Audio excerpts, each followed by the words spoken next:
right here on the Muskegon Channel. Andy O'Reilly, Dave Cackley with his 4-star salute over there. Everybody's excited. It's a Monday morning. It is time to get up, and we're refreshed after the weekend. We're ready to rock and roll, and here we go, right? Yeah, we got a lot of stuff to talk about, but you caused quite the stir on Facebook over the weekend when you said Caddyshack, not funny. Oh, I thought you were going to talk about something else. No. To me, that overshadowed everything, and I think you're right. I think that's one of the most overrated comedies of my lifetime. You know what? It was funny back in the day. It was funny when I was younger. I really enjoyed it. But I thought the other night we're sitting here, it's Friday night, and I'm thinking, God, I have a night off. We're just sitting on the couch. Let's just go watch something that just takes your mind off everything. And I'm thumbing through Netflix, and usually I put on a documentary or something because I just network television kills me. I can't watch it anymore. Totally I can't agree. sit and watch a sitcom. I can't sit in the dramas I don't care about. Anything. So there are like usually 3 I put on a good shows documentary, left. and I know Cindy's not a big fan. So, all right, let's watch Caddyshack.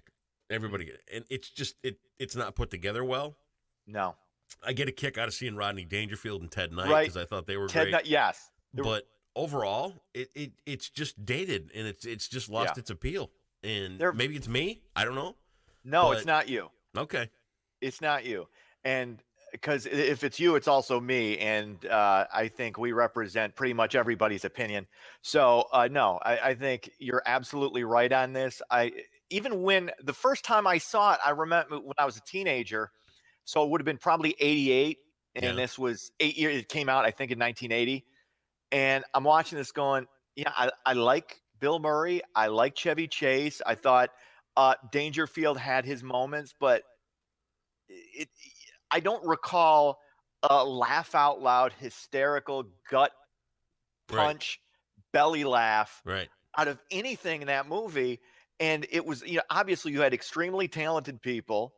It was, I wasn't as into it. See, I thought you were going to say I caused quite a stir when I posted about the march. No, I didn't see that. Because I wrote on the candidate page, I wrote about the march that went on Saturday, the thing. And I thought I was very eloquent in what I posted because I talked about the fact that I'm a gun owner. Okay. I have guns myself, so I'm not anti-gun.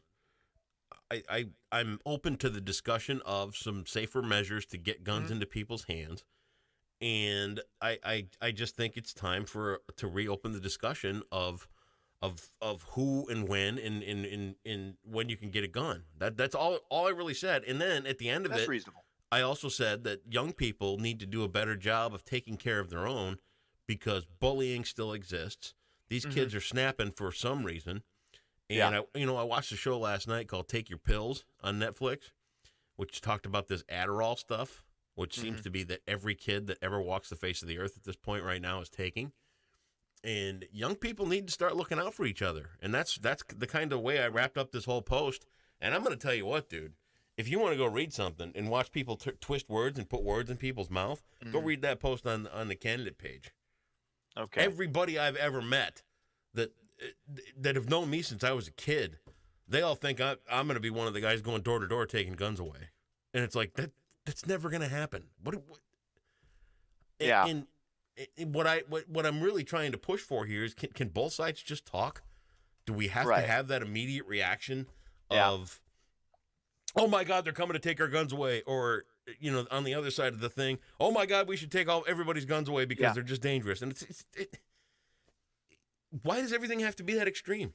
Are we really conditioned by what we hear and see day to day on the news that everything is that extreme all the time? There's no room for nuance in the discussion at all. Nowhere. None. It's insane. It's insanity. It's ridiculous. It's getting us nowhere. Yeah, and nobody has the moral high ground on it. It's like if you disagree with me, you're Hitler. Up yours. Exactly. Exactly. All right, let's get into it. Well, hundreds of thousands took part in the anti-gun March for Our Lives demonstrations over the weekend. The marches came 5 weeks after 17 victims were gunned down in Parkland, Florida. National news outlets provided chant-to-chant coverage on Saturday. I thought it was good for the kids to get out, and it's probably a a cathartic time for kids who experience just an unbelievably horrific scene, Mm-hmm. and that has gone on in obviously multiple locations. The latest being Parkland, but I was also struck. It's in, and you and I talked about how, both sides kind of have to come together, and to me specifically, the adults have to hammer out something reasonable in between. Taking a look and putting everything on the table. Right. You put fortifying, like you and I are big on fortifying these soft targets. Yep. Possibly allowing some teachers. Nope. Teachers don't want to carry guns. We need security people in schools. Don't give it to the teachers. Look, I'm saying the option of that, because some aren't going to be able to afford armed security. Right. Oh yeah, they so could. Those don't. You could give teachers the option. I'm not saying you require it. Give them the option, but assault weapons on the table. Maybe jumping the age to buy certain weapons up to 21. All that, but that's everything. In these marches, to me, seem to be focused on, the main focus seemed to be against the NRA. Guns don't protect, guns kill, and all the students were poised and eloquent, even the ones that weren't. They were poised and eloquent, and that was the there was like a tribal kind of. It rubbed me the wrong way at some points. I'm not saying they obviously had the right to do it. It was a good moment for a lot of the kids who went through tragedy. I don't know. I don't know that it accomplishes anything. I guess I look at it like this. Everybody complains that kids are complacent. They sit there and they have nothing to do. They have nothing to say. Well, when they get up and say something, let them say it.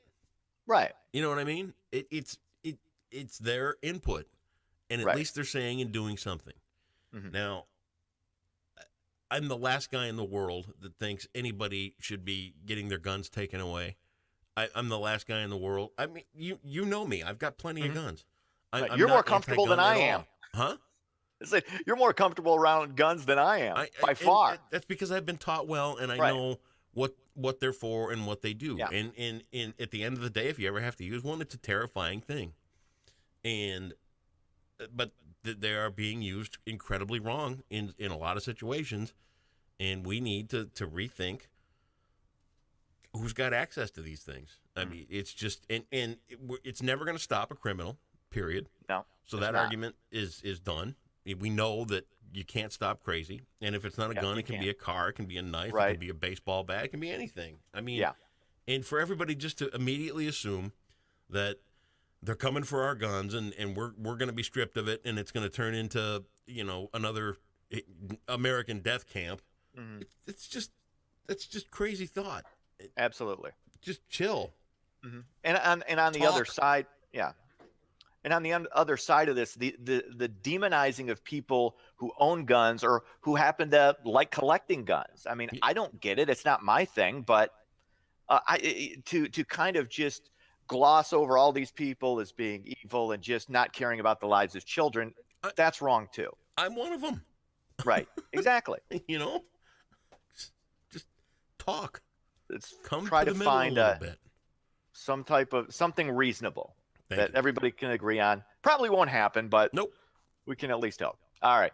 Americans can no longer look for love on Craigslist. The personal section of the site went offline in the United States last Friday. This action comes after the U.S. Senate passed an anti-sex trafficking bill that could hold the website responsible for illegal activity if it becomes law. Now, nobody's for sex trafficking. I mean, it's horrible. You and I have heard just some unbelievably horrific stories and firsthand accounts of this stuff, and it is god awful. And your heart just bleeds for anybody who's been caught up in it or who's had family members or friends. But at the same time, can you hold a website responsible for? I mean, I don't know what Craigslist can do. If I was Craigslist, better safe than sorry. Understood. It was smart of them to say, okay, we're not going to just even put these up anymore because we don't want to be criminally liable. But then, I mean, doesn't that hurt if you're trying to find these areas where trafficking occurs? Yeah. And I'm not talking about what two consenting adults try to agree to a price on. I'm talking about when you've got people caught up in being sold and basically sex slavery. Yeah.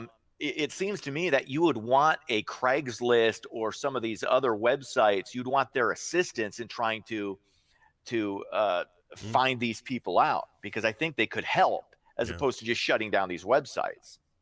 I don't know. Anyway, what else is going on? The roller coaster ride on gas prices continues across the country and West Michigan. The average price of the pump jumped to $2.71. That's up 14 cents this past week in the state. It was even higher in Muskegon, Grand Rapids, and Holland, where the average price hit $2.75. Did you really notice that this past week in Muskegon? Yeah. Muskegon takes it in the shorts every time we get a gas increase. And for whatever reason, and I have no idea why, it's always 10 cents a gallon higher in Muskegon than it is anywhere else. Always seems to be higher along the lakeshore. I don't really great. I don't know. Yeah. Thank you. Yeah. It just goes up and down, up and down. It's one of those things you just, because it's, as long as it doesn't get too much above 3, I think everybody they figured out where we really start to tighten the belt. If you go back, remember that time you lost the bet on $5 a gallon? I didn't, because it didn't hit it. Yeah, it did. I sent you a picture. It hit $5 a gallon at the pick and pack on Henry Street, but you welched. So, but there was no welching. You're out of your mind. Whatever. That was what's called softening a group. They got us to the point where we just couldn't take it anymore. They found out what the breaking point was, and they raised the prices up to where we were tolerable with it. That's called softening the market. Yeah. And until someone comes up with something cheaper and more efficient and more plentiful, that's what they, because wind power isn't going to happen. Nobody wants to drive electric cars. Well, so if they didn't shut off when you stepped on the brake, it would be different. Exactly. As I found out. Oh, I'll never forget that day. My car was in a mess. My car was all in a mess, and they gave me a loaner, which was an electric car. I pull up to a light. I'm all pissed off about my car being a mess already. Right. So I pull up to the light at Seaway and Seminole, and this electric car just stops. It just dies at the light. I'm halfway out of the car, thinking I'm just going to leave this thing sit here and let the dealer come and get it with a tow truck. Yeah. I get out of the car. I take my foot off the brake, and it starts up again. The engine starts up again. I'm like, whoa, whoa, whoa. Thanks for telling me the thing shuts off at lights. Oh, didn't know. It's like one of those things. Seems like a good idea, and then no. Yeah. And do you notice? I all the stories I've done. What did I not hit? You didn't hit the Stormy Daniels thing last night. Which no, I didn't, because I was disappointed. I wanted something more out of that story. I wanted more than just Trump compared you to his daughter, which is just creepy, because we know he's got a really creepy, weird fixation on his oldest daughter. I wanted more than just, okay, I was threatened by somebody who says lay off Trump. This was like back in 2011 or something.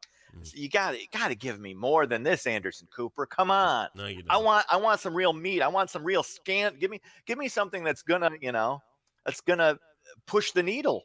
Cindy had it on, and I listened to about 5 minutes of it, and I'm like, I'm gonna go watch AFV. So there you go. I did. Finally, the Wolverines are going to the Final Four. They take down number 9 seed Florida State, 58-54. They're going to face the ultimate Cinderella story, number 11 seed Loyola of Chicago on Saturday. They play the first game in San Antonio, and I hated being right about this. I said I really thought going into the tournament, Michigan has had a legitimate shot, and then things just kind of broke right for them with all these upsets happening, and they're getting to play 9 and 11 seeds and 6 seeds and 8 seeds.